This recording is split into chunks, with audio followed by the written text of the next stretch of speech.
When I saw this headline, I said, I need to talk to Jalen about this because I never played in the NBA. I've never been in the locker room. I don't know how these things work.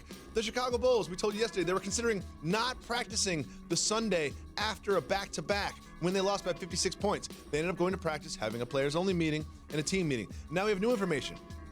They told Yahoo Sports that the Bulls players have contacted the Players Association about new coach Jim Boylen's extreme tactics, saying that he did things like, made them practice for a long time, made them do push-ups, made them do extra sprints, and also made them practice after back-to-backs.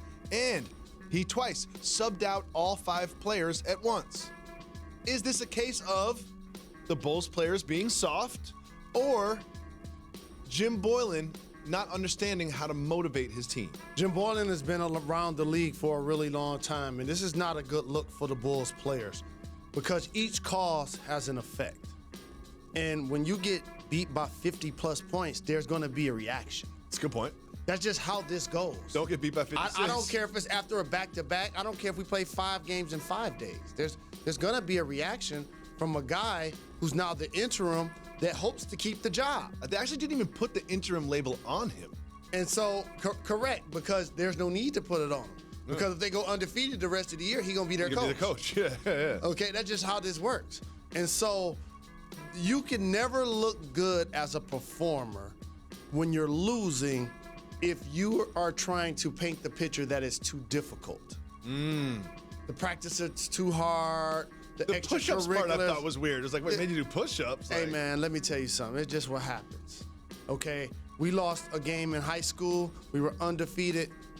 And guess what we did when we got back to the school? We practiced. That's just how this goes.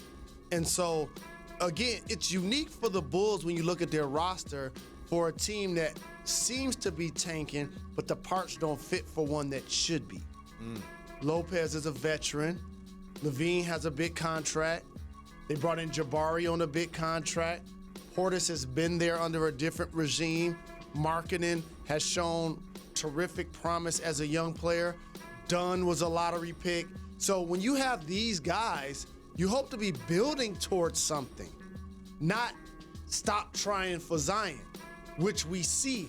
This is why, and I'll say it on our program, the Bulls should consider their next head coach to be Juwan Howard. I can't wait till that happens. Big shout out to Juwan Howard. He's experienced. He's learning under the best in one of the best in Eric Spoelstra. He's a champion, and he just so happens to be a Chi-Town native.